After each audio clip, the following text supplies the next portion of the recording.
Did you just call my dad the N-word? The words shot out of 8-year-old William Miranda's mouth before anyone could stop them. His small chest heaved, his fists clenched at his sides. He didn't blink, he didn't flinch. He stood right there on the cracked sidewalk of Delancey Street, staring up at Officer Scott Perez like the boy was 10 feet tall and made of fire. Perez froze. The whole block froze. A man at the coffee shop across the street slowly lowered his cup.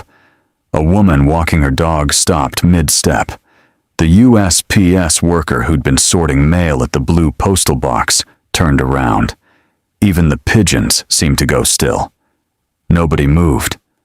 Nobody breathed. Because nobody, not one single person on that street, could believe what they had just heard come out of this child's mouth. Or what they had just witnessed come out of this officer's. Now, before we go any further, if stories like this one move you, if they make you feel something real, hit that subscribe button and ring the notification bell. Because we tell the stories that matter. The ones that get buried. The ones they hope you forget. Don't miss a single one. It started, like so many terrible things do, on a Tuesday. Robert Miranda had been awake since 5 in the morning. That wasn't unusual. He was almost always the first one up in their apartment on the 3rd floor of a walk-up building on Delancey Street, a neighborhood in Lower Manhattan that smelled like pretzels and exhaust and 20 different languages all talking at once. He liked the early mornings, liked the quiet before the city remembered. It was the city. And he made coffee, the good stuff he bought from the Dominican spot 2 blocks over, and sat at the kitchen table and looked at his bills, the way a man looks at something he can't change, but can't stop looking at either. 3 months behind on the electric. The car insurance was up for renewal. William needed new sneakers for school, the kind with the thick soles that all the kids were wearing. Robert folded the papers and put them back in the drawer. He was 34 years old. He had worked at Consolidated Freight Solutions for 11 years. He drove a delivery truck. He had a commercial driver's license, a clean record, and he had never in his life, not once, been late to pick up his son from school. Not once. That mattered to him in a way that was hard to explain, but easy to feel if you knew his story. The Robert Miranda had grown up waiting on a father who never came. He had sworn the day William was born that his son would never know that particular kind of waiting. That morning, he had a half day. Truck needed servicing. Dispatcher had given him the afternoon. He'd called William's school and told them he'd be picking up his son at noon instead of the usual bus. He'd planned it as a surprise. Take him to get that new pair of sneakers. Maybe grab a slice from Sam's Pizza on the way back. Simple day. Good day. But God, it seemed, had a different itinerary. Robert pulled his truck, the personal one, not the freight truck, a 2014 Ford F-150 with a dent on the passenger door that had been there since before he bought it, into a loading zone in front of the school on Rector Street. He knew it was a loading zone. He'd done this before. He was going to be 3 minutes, maybe 4. The kids were just being let out. He put his hazards on. He left enough room for other cars. He walked toward the front entrance of the school, hands in his jacket pockets, looking for William's face in the crowd of small bodies pouring out through the double doors. That's when he heard it. Hey, you, move that truck." Robert turned. Officer Scott Perez was standing near the front bumper of the F-150, arms crossed, that particular brand of authority written all over his posture, the kind that announces itself before the badge does. "Just a minute, officer," Robert said. "I'm picking up my son. He's right. I didn't ask for your life story. I said move the truck." Robert stopped, took a breath.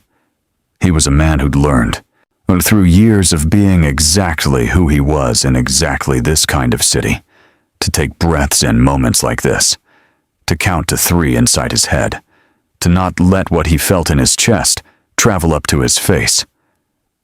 "Sir, My son goes to this school. I have my hazards on. Are you hard of hearing? Perez stepped forward. Move! The truck. Robert looked at him. Really looked at him. Perez was early 40s, stocky, with the sunburned face of a man who spent a lot of time outside, and not enough time thinking about what that sun was doing to him. His badge said 4471. There was nothing in his eyes that suggested this was anything other than what it appeared to be. An officer who had decided, before Robert had said a single word, that this interaction was going to go a specific way. Let me just get my son first. I'll move it right after. What happened next happened fast. Perez moved toward him. Not urgently, not running, just moving. The kind of deliberate motion that is meant to reduce space, meant to communicate proximity as power. He got close. Too close. Close enough that Robert could smell coffee and something stale underneath it. And that's when Perez said it. Quiet. Low. Like it wasn't even a decision. Like it came from a place so deep and so automatic that it required no thought at all. He said the word. The word. Robert felt it land on him like a physical thing, like something that had weight and temperature. He stood very still. The way men learn to stand very still, when they've spent a lifetime understanding what it costs to not stand still. He didn't say anything, because in that moment, that precise and terrible moment, he heard a small voice behind him. Dad! William Miranda had found his father. William was 8 years old and small for his age, which was something his pediatrician had been monitoring and his grandmother had been worrying about, and which William himself had decided was simply a fact of being him. Neither good nor bad, just a dimension. Like how his glasses were thick, and his laugh was loud, and his brain, his teacher Ms. Patterson had told his father 3 times now, was extraordinary. He wore those glasses, wire-rimmed, slightly too big for his face, and a salmon-colored polo shirt that his father had laid out for him that morning because William had a tendency to choose combinations that required a conversation. He had his backpack on, the one with the NASA patches on it, because William was interested in space this month, the way he'd been interested in dinosaurs last year, and Roman history the year before that.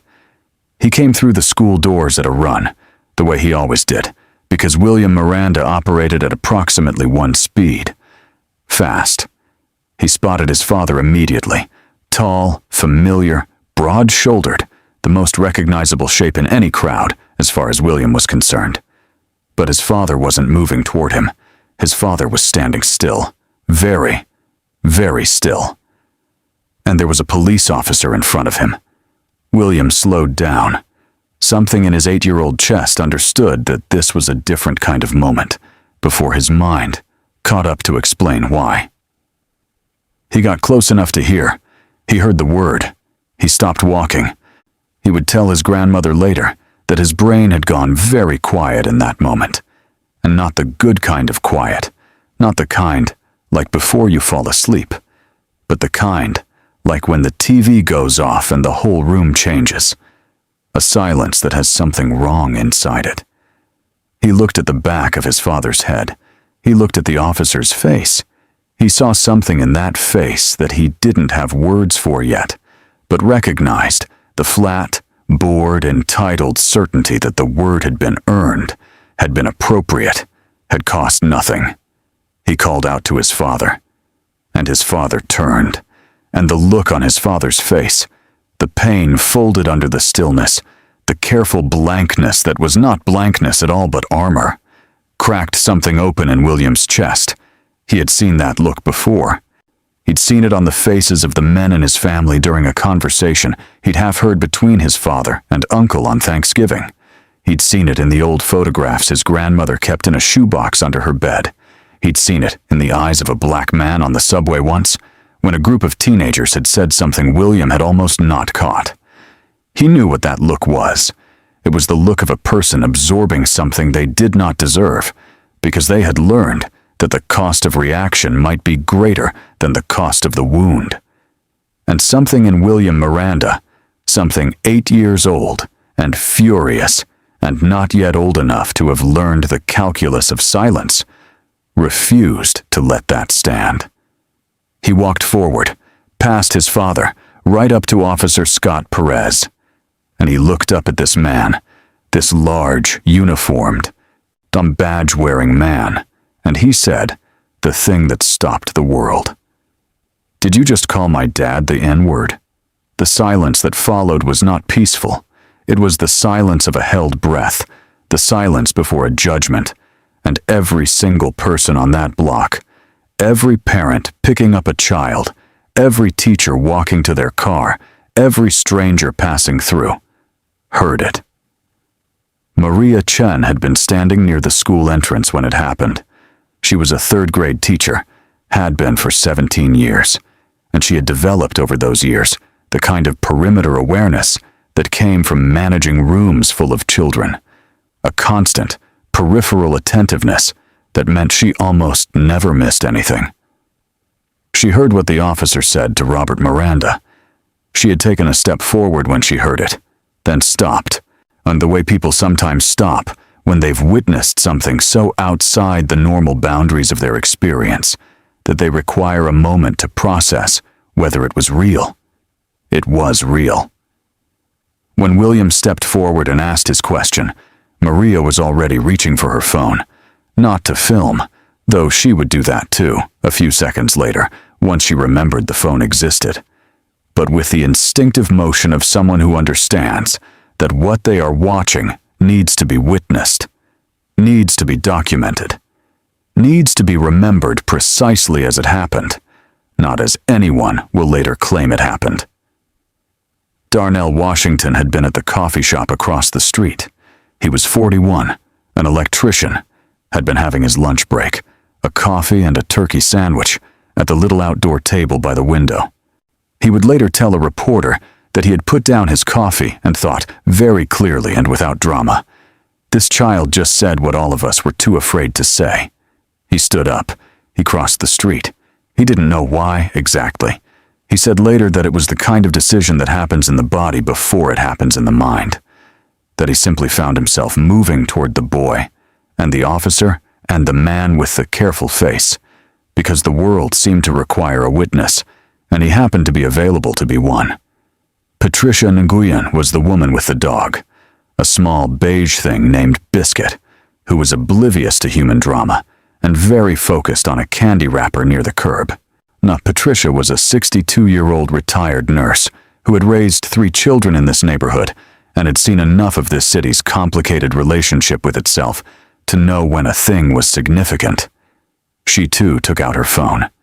James Briggs, the USPS worker, put down his mail and turned around and said quietly, to no one in particular, "Oh, this child did not." And then he too stepped closer. A circle formed, not aggressive, not menacing, just present. The way people gather around something that has declared itself important and refuses to be ignored. Officer Scott Perez stood at the center of it, looking at an 8-year-old boy, and something in his face was doing a complicated thing that none of the witnesses could quite name later, though they all tried. One person said it looked like surprise, another said anger. So Maria Chen, who had been a teacher long enough to know every variety of human expression, said it looked like the specific discomfort of a person who has never once in their life been held accountable by someone they did not consider a peer. He looked at William. He looked at Robert. He looked at the circle of people that had materialized around him. He cleared his throat. "That's not," he started. "Because I heard you," William said. His voice was steady, impossibly steady. "I heard you say it." "Kid."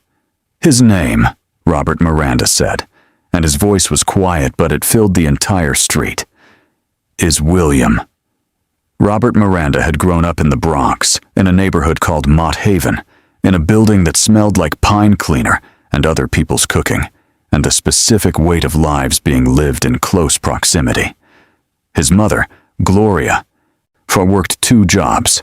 His father was a concept rather than a presence, a man who had appeared and disappeared in Robert's life with the reliability of weather that never quite came when you needed it. He had been a quiet child, observant. His teachers had sometimes mistaken his silence for disengagement, and his teachers had almost always been wrong. He watched, he catalogued, he remembered. And what he remembered, standing on that sidewalk, with his son's voice still hanging in the air, and Officer Perez's face doing its complicated thing, was the first time he had felt this particular feeling. He was 12. He'd been at a bodega on 138th Street, buying a Snapple and a bag of chips. He had the exact change. He had laid it on the counter. The man at the register, white, 50s, a New York accent like gravel in a can, had looked at him for a long moment, and then said a word that Robert had heard before, on television, in history class, in the mouths of angry people who were far away.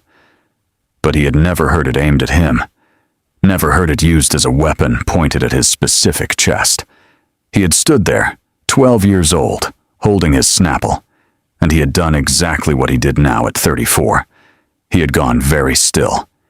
He had taken his chips and his Snapple, and he had walked out, and he had not cried until he was half a block away, around the corner, where no one who knew him could see. He had never told his mother.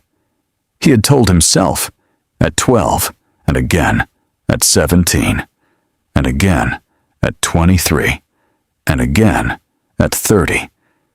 Each time this particular kind of thing happened, that he would protect his son from it for as long as humanly possible. That William would grow up in a house where he was valued and celebrated and seen. That the world would take its time getting to William. He had not accounted for a Tuesday afternoon outside an elementary school. He had not accounted for William getting there first. He looked at his son now, standing in front of a police officer twice his size, glasses slightly askew from the run out of school, backpack still on, fists still clenched.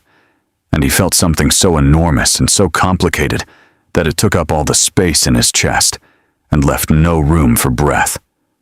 Pride, terror, grief, love so thick it was almost pain. He had tried to protect this child. He had tried to keep him innocent just a little bit longer. And this child, in the most William way imaginable, Undite had refused to be protected, had stepped forward instead of back, had asked the question that adults in the same situation might have swallowed entirely. Robert moved forward and put his hand on William's shoulder. William didn't step back. He leaned into the hand. He kept his eyes on Perez. "We need to talk about this," Robert said to Perez. His voice was controlled, deliberate, the voice of a man who has had decades of practice maintaining control in moments specifically designed to destabilize him. "Not here. With your supervisor." "Now wait a minute," Perez said. "With your supervisor," Robert repeated. 3 separate people had filmed what happened on Delancey Street that Tuesday. Maria Chen had caught most of it, from the moment William walked forward through the conversation that followed. Patricia Nguyen's video was slightly blurry because Biscuit had chosen that moment to investigate a pigeon, but the audio was clear. And a 17-year-old named Kevin Torres, who attended the high school 2 blocks over and happened to be passing by at exactly the wrong, or right, moment, had caught the whole thing on his phone from across the street, including a wide angle that showed the circle of bystanders forming. Kevin Torres posted his video at 1:47 p.m. By 3 p.m. it had 40,000 views. By 6 p.m. it had passed 1 million. The internet, which has a remarkable and not always reliable instinct for the moments that matter, had decided that this one mattered enormously. The clip circulated across platforms with the velocity of something that touches something real, something people recognize, on something they have been waiting, without knowing they were waiting, for someone to finally say out loud. The comment sections were what comment sections always are, a cross-section of humanity in all its variety. There were people who were moved. There were people who were angry. There were people who questioned the details, who offered alternate interpretations, who performed their skepticism like a badge of sophistication. There were people who recognized William Miranda's face and his voice and his steadiness, and said simply, "This child is something else." There were also, inevitably, people who said ugly things, who defended Officer Perez before they knew his name, who questioned Robert Miranda's behavior and parking choices and presence on that block, who aimed at the child himself the same weapon the child had just refused to let his father absorb in silence. But those voices, loud as they always are, were outnumbered. Because something about a small boy, with glasses and a NASA backpack, standing up straight and asking a question that the whole world apparently needed to hear. Something about that particular image refused to be quieted. By Tuesday evening, #William Miranda was trending in 15 cities. By Wednesday morning, reporters were camped outside the building on Delancey Street. Robert Miranda did not answer his door. Lieutenant Carmen Alvarez had been with the 1st Precinct for 19 years. She had seen a great many things in those years, had navigated a great many complicated situations. I had developed what her colleagues called an almost supernatural ability to read a room and understand what it actually required versus what people claimed it required. She had seen the video. She had seen all 3 versions of it. She had also, by Wednesday morning, received 62 phone calls from citizens, 11 emails from the mayor's office, 4 calls from city council members, and 1 deeply uncomfortable conversation with the police commissioner himself, who had the particular quality of very powerful people who are accustomed to problems resolving themselves and are genuinely baffled when they don't. Officer Scott Perez had been placed on administrative duty pending investigation. This was standard procedure. Lieutenant Alvarez had explained it that way, carefully, to everyone who had asked, including the woman from the mayor's office who had used the words political liability in a way that suggested she'd been using those words all morning. Perez had submitted a statement. The statement was what statements in these situations often were: carefully worded, selectively detailed, reliant on the kind of ambiguity that requires good faith to navigate and often does not receive it. He denied using the word in question. He described the interaction as a routine parking enforcement situation that escalated due to the subject's non-compliance. He said the child appeared to misunderstand something said during a tense exchange.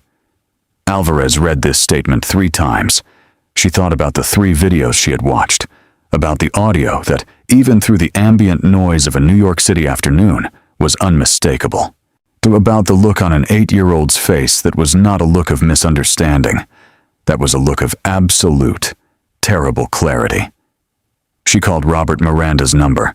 She had gotten it from the school at 9:15 a.m. on Wednesday. He answered on the 2nd ring. "Mr. Miranda," she said, "I'm Lieutenant Carmen Alvarez. I want to start by telling you that what happened to you and your son was wrong.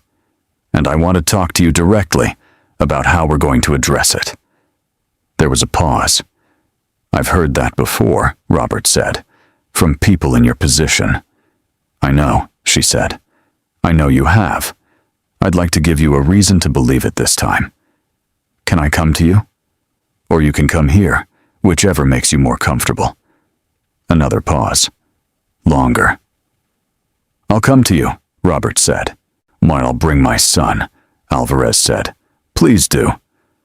Gloria Miranda had raised her son in a neighborhood that taught children early about the world's exact proportions. She had done this with love that was practical and fierce and not given to sentimentality, because sentimentality, in Gloria's experience, was a luxury that certain lives could not afford. She was 61 years old. She had worked 33 years in hospital administration, had seen people at the most extreme edges of their experience, had developed a philosophy about human beings that was not cynical, but was clear-eyed in a way that sometimes looked like cynicism to people who had never needed to be clear-eyed. She found out about what happened from a text message. The text message came from her neighbor, Mrs. Figueroa, and who had seen the video on Facebook and had sent it with a message that said only, "Gloria, is this your grandson?" Gloria watched the video. She watched it 3 times. Then she called her son. "Is William all right?" was the first thing she said. "He's fine, Mama." "Are you all right?" A pause. "I'm working on it." She took a breath. She looked out her window at the fire escape and the brick wall of the building across the alley and the small patch of sky between them. "That boy," she said, and her voice did something complicated. "I know," Robert said. "He gets it from you," Gloria said. "You used to do things like that, when you were small, before you learned not to." Robert didn't say anything. "Maybe," Gloria said carefully, and she was choosing her words the way she always chose words when she was about to say something true and difficult. "Maybe he's teaching you to unlearn it." There was a long silence on the phone. "I'll bring him Sunday," Robert said finally. "He's going to want to tell you the whole story himself." "I know he is," Gloria said. "Make sure he eats something before you bring him. That child talks too fast on an empty stomach." She hung up. She sat for a long time in her chair by the window. She had been afraid all her life for her son. And now, she was afraid for her grandson. And underneath the fear, always underneath it, always requiring more work to sustain than the fear, was something that felt remarkably like hope. They arrived at the first precinct at 11 o'clock on Wednesday morning. Robert had dressed William in his good clothes, dark pants, a navy blue shirt, the sneakers that weren't new but were clean. He had explained, carefully, on the walk over, that they were going to talk to a police lieutenant about what had happened, that this was a chance to tell their side of things clearly and calmly. William had listened to this explanation, and then said, "What's her rank exactly? Is a lieutenant above a sergeant?" Robert had stared at him. "Yes." "Why?" "I'm just trying to understand the power structure," William said, "so I know who can actually make things happen." Robert had not had an answer for that. Lieutenant Alvarez met them at the front desk. She was a small woman, smaller than Robert had expected, with the particular quality of authority that doesn't need physical size to announce itself. She extended her hand to Robert first, then crouched down slightly to be at William's eye level. "You must be William," she said. William assessed her with the thoroughness of a child who takes assessments seriously. "Are you going to actually do something?" he asked. "Or is this one of those meetings that feels important, but doesn't change anything?" Alvarez looked at him for a long moment. Then she looked at Robert, then back at William.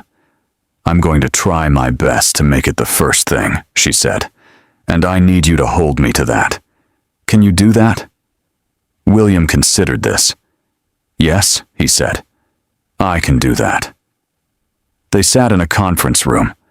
Alvarez had arranged for a civilian advocate to be present, a woman named Dr. Priya Singh, who worked with families in police misconduct situations, and whose presence meant, or Alvarez had told Robert on the phone, that there was a neutral party ensuring the process was fair. Robert told his version of events, slow, measured, precise, the account of a man who has been thinking about how to tell this story correctly since the moment it happened. He did not embellish. He did not perform. He simply laid out the facts the way you lay out tools, each one in its proper place. William, when it was his turn, told his version. He was less measured than his father. He was 8, and 8 doesn't do measured the same way. But he was accurate. Startlingly accurate. He remembered details that adult witnesses in these situations sometimes missed. The exact words, the sequence, the look on the officer's face, the way his father had gone still. When he was done, there was a silence in the room. "Doctor," Singh said softly. "William, can I ask, were you scared?" William thought about it with the seriousness it deserved. "Yes," he said, "but not enough to stop." Scott Perez had been a police officer for 14 years. He had joined the force at 28, late by some standards, after a decade spent in construction, and then a couple of years managing a hardware store in Queens.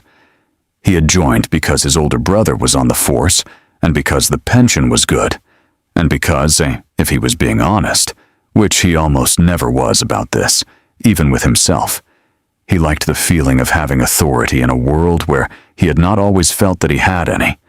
He was not a monster.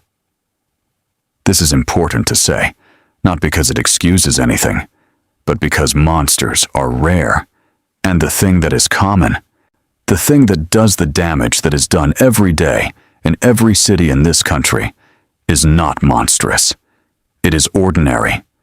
It is the ordinariness of a man who has absorbed a worldview the way you absorb anything ambient, without choosing it, without examining it, simply by being in the same air with it long enough. He had a daughter. She was 6. Her name was Sophie, and she had his eyes, and her mother's laugh, and she liked horses, and strawberry ice cream, and a cartoon about talking animals that Perez found genuinely funny, which surprised him every time. He sat in his apartment on Wednesday morning. Administrative duty meant he wasn't at the precinct, wasn't anywhere official, or was just in his apartment on Staten Island, watching the news cover the story about him. And he watched the video of an 8-year-old boy standing up straight and asking a question that was aimed at him. Scott Perez, badge 4471, 14 years on the force. He watched it twice. The second time, he watched his own face. In the background of Kevin Torres's wide-angle video, you could see him clearly, could see the moment the question landed, could see the complicated thing his face did. He had been angry when the video first surfaced, defensive in the way people are when they've been caught, not in the clean, honest way that leads somewhere, but in the jagged, cornered way that leads to a statement with words like misunderstand and tense exchange. But sitting alone in his apartment on a Wednesday morning, watching himself in someone else's camera, he felt the anger lose its grip on something. He thought about Sophie. He thought about what it would look like if someone said that word to him, if someone said that word in front of Sophie. He turned off the television. He sat for a long time. Then he called his union rep. And then, in a move that surprised the union rep considerably, he asked for the direct contact for Lieutenant Alvarez. "Why?" the union rep asked. "Because I have something I need to say," Perez said, "and I'd rather say it while I can choose to than be forced to say it when I can't." On Thursday morning, a letter arrived at the 1st Precinct addressed to Robert Miranda, care of Lieutenant Alvarez. It had been dropped off in person, not mailed, by Officer Scott Perez. Alvarez called Robert. "Before I tell you what's in it," she said, "I want you to know you are under absolutely no obligation to read it, respond to it, or engage with it in any way. You can decline, and we proceed with the investigation exactly as planned." "What does it say?" Robert asked. "It's an apology," she said. "A detailed one. He acknowledges what he said, and he acknowledges that it was wrong, and he acknowledges that no context or explanation makes it acceptable." Silence. "Does he mean it?" Robert asked. "I don't know," Alvarez said. "I think that's something only time can answer. But the letter itself is not a dodge. It doesn't try to minimize or explain away. He wrote it in his own hand. There's no legal language. It reads like a person who watched himself on camera and didn't like what he saw." Robert was quiet for a long time. "I want William to read it," he said. Alvarez paused. "He's 8. "He's the one who asked the question," Robert said. "He has a right to know what the answer is." So Robert brought William to the precinct again. This time, they sat in the same conference room, and Dr. Singh was there again, and Alvarez read the letter aloud. Not all of it. The parts that were appropriate. The parts that addressed what had happened and acknowledged its weight. William listened with his hands folded on the table in front of him, and his glasses slightly pushed up, and his face doing the thing it did when he was processing something that required full attention. When she finished, he was quiet for a moment. "Is he going to be a different kind of police officer now?" William asked. No one in the room had a ready answer. "I don't know," Alvarez said finally. "But I can tell you that him writing that letter is the beginning of something. Whether the beginning becomes anything real depends on choices he hasn't made yet." William nodded slowly. He thought about this. "Okay," he said. "But we should watch." "Yes," Alvarez agreed. "We should." By Friday, the story had gone international. There were reports in British papers, a segment on Australian morning television, a column in a French newspaper that described William Miranda as l'enfant qui a dit la vérité, the child who told the truth. A Brazilian journalist wrote a long piece about what this particular story revealed about American life that resonated enough to be translated and shared widely. In the United States, the conversation split along the lines that American conversations about race and policing always split along. But something was different about this one. Something about the specificity of it. The image of the boy. The age of him. The absoluteness of his question. Civil rights organizations put out statements. A senator from New York called for an expedited investigation. 3 different media personalities did segments on William, on his age, on his clarity, on the question of what it means that a child felt compelled to say what the adults around him did not. Maria Chen, the teacher who had filmed part of the incident, gave one interview. She was careful and precise. She said, "I've been teaching for 17 years. I've never seen a child that age demonstrate that kind of moral clarity in a moment of real pressure." He didn't hesitate. He just moved toward the thing. Kids like that are teaching us something if we're willing to learn from them. Darnell Washington, the electrician from the coffee shop, posted his own account on social media. It got less attention than Kevin Torres's video, but it was, in some ways, more striking, because Darnell wrote about the moment he stood up and crossed the street, about the specific feeling of choosing to be a witness, about how he wasn't sure he had done enough, but he knew he had done something, and something was more than nothing, and nothing was what he'd done in other moments that still bothered him. Robert Miranda said nothing publicly. He turned down every interview request. He wrote one statement, brief and clear, that his friend's daughter posted on his behalf. "My son asked a question. The question was real. The people who need to answer it know who they are. We are fine. William is fine. That's all I want people to know."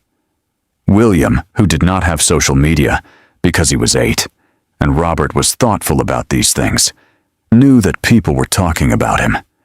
His teacher told him. His classmates told him. His grandmother told him on Sunday over a plate of rice and beans that she had made the way she always made it, which was the way that everything else in the world was measured against. "Are you ready to be known for something?" Gloria asked him. William thought about it. "I didn't do it to be known for it," he said.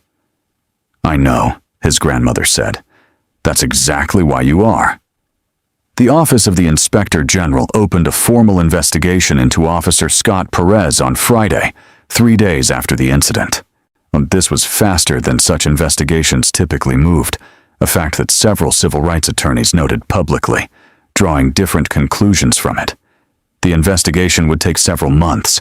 Investigators reviewed the videos, all 3 versions, and interviewed 12 witnesses, including Maria Chen, Darnell Washington, Patricia Nguyen, James Briggs, the postal worker, 2 teachers who had been standing near the school entrance, and 4 parents who had been in the vicinity. They also interviewed Officer Perez himself, twice on separate occasions.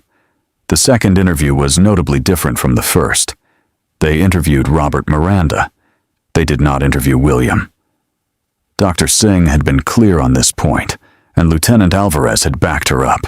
The child had already said everything that needed to be said in public, hung on camera, clearly, and the system was not going to put him through an official interview process. What he had done was enough. More than enough. The investigation produced findings that were released 4 months after the incident. The language was official and precise, and deliberately unshowy, which made what it said land with the weight of something that has had all the drama removed from it, so that the truth can be seen clearly. The findings confirmed that Officer Perez had used the racial slur, that it had been unprovoked, that it was inconsistent with department policy, department training, and the standards expected of officers in their interactions with the public, that Officer Perez's initial written statement had been misleading. The recommended action was termination. The police commissioner accepted the recommendation, so Officer Scott Perez was dismissed from the New York City Police Department. The union filed a grievance, as unions do. It was pending. Robert Miranda, when he was told, said very little. He thanked Alvarez. He said he would tell William. He did. William processed this information with the seriousness he brought to everything, and then said, "Does that mean it won't happen again?" Robert looked at his son. "Not with him," he said. William nodded. "Okay," he said. "Then we keep watching for the next one." This is the part of the story that surprised most people, including the people who had been following it from the beginning, including Robert Miranda, including, in some ways, Scott Perez himself. After his dismissal, Perez spent 6 weeks doing what people often do after the thing that has defined their life is suddenly gone. He sat with it. He had the kind of conversations with his wife that couples have when the comfortable distances have all been removed. He had a conversation with his daughter that he would later describe as the most important conversation of his life. A conversation he had started by asking Sophie, who was 6, what she thought it meant to be fair. She had answered him with the breezy certainty of a 6-year-old who has not yet learned the concept of rhetorical questions. It means everyone gets the same thing, even if they're different than you. He enrolled voluntarily in an implicit bias training program run by a non-profit in Brooklyn. He was the only former police officer in the program. He sat in rooms full of people who had experienced, from the receiving end, exactly what he had been, in various ways, a part of delivering. He did not walk out. He did not defend himself when people were angry. He sat with his discomfort the way, he told the facilitator later. He had watched that boy's father sit with something much, much worse. He completed the program. He applied to become a facilitator himself later. He was not accepted initially. He applied again. He was eventually accepted. People who knew about the original incident found this either remarkable or insufficient, or both. The truth is that it was probably all three simultaneously, which is how change usually works. Messy, and partial, and real, and not enough, and still, somehow, something. He never contacted the Mirandas again. The apology letter had been one thing, while anything further would have been about him, not them. He understood that. Eventually. 2 weeks after everything, on a Saturday in early autumn when the air had that specific New York quality of almost cold but not yet, and the light came down through the buildings at that low angle that makes everything look like a movie about itself, Robert Miranda took his son to get new sneakers. They went to the same shoe store they always went to, on Canal Street, a place William called the Sneaker Library because of how many options there were in the back. William chose a pair. They were white with a blue stripe, which wasn't the ones all the kids were wearing, which were the ones with the thick soles. Robert pointed this out. William said he had changed his mind about the thick ones. He wanted the white ones with the blue stripe. So why? Robert asked. William held one of the sneakers and considered it. Because I like these better, he said. I decided to like what I actually like instead of what everyone else likes. Robert looked at his son for a long moment. When did you decide that? William shrugged. Recently, he said. They got the white sneakers with the blue stripe. They stopped at Sam's Pizza on the way home. They each got a slice and sat in the booth by the window and watched the neighborhood do the things it always did. People moving, cars honking, children running, life happening in its relentless, ordinary way. Robert watched his son eat his pizza, carefully, because William took pizza seriously, and thought about the 11 years since this person had come into his life. About all the things he had tried to teach him, and all the things William had ended up teaching himself, and all the things, increasingly, that William was teaching him. "Dad," William said, not looking up from his pizza. "Yeah. You were going to just let it go, weren't you?" What he said. Robert thought about how to answer this in a way that was honest and also complete. "I was going to let it go in that moment," he said finally. So that the moment didn't become something worse. That's different from letting it go forever. William thought about this. "Is that something you learn?" "Yeah," Robert said. "It's something you learn." "Is it hard to unlearn?" Robert looked out the window, at the street, the people, the city that contained them and didn't contain them, and was entirely indifferent to both of those facts. "Yes," he said. "Trying very hard." William nodded. He finished his pizza. He looked up. "I'll help," he said. Matter of fact, like it was settled. Robert Miranda looked at his son, 8 years old, glasses pushed up on his nose, wearing the NASA backpack because he brought it everywhere, new white sneakers on his feet. And he felt that enormous thing again, the one that filled all the space in his chest. "Yeah," he said. His voice was not entirely steady. "Yeah, I know you will." The world moved on, as it does. Other stories came, other moments of clarity and failure, and in between. Other children said other true things, and other adults either heard them or didn't. The news cycle turned with its usual brutal efficiency, and the name William Miranda receded from trending lists and front pages, and the breaking news banners that scroll across screens at the bottom of life. But in the places that mattered, things had shifted. At William's school, Ms. Patterson incorporated a unit on advocacy and speaking up into her curriculum. She said later that she had been thinking about doing it for years, and William had finally given her the push. Several other teachers did the same. Lieutenant Carmen Alvarez was promoted. She was the first black woman to hold her new rank at the 1st Precinct. She said in her one interview about it that the promotion didn't change her relationship to the work, that the work was the work regardless of the title, that a small boy had reminded her of that. Darnell Washington printed out a quote from his own social media post, the part about choosing to be a witness, and taped it to his toolbox. His kids asked him about it once. He explained. They were old enough to understand. He was grateful for that. Gloria Miranda kept a copy of an article about William in the shoebox under her bed, next to the old photographs, next to the things she had kept all her life because they were evidence, not of anything legal, but of something just as important.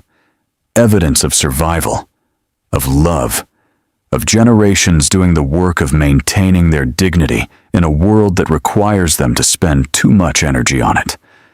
And William Miranda turned 9 and then 10 and continued to be exactly who he was.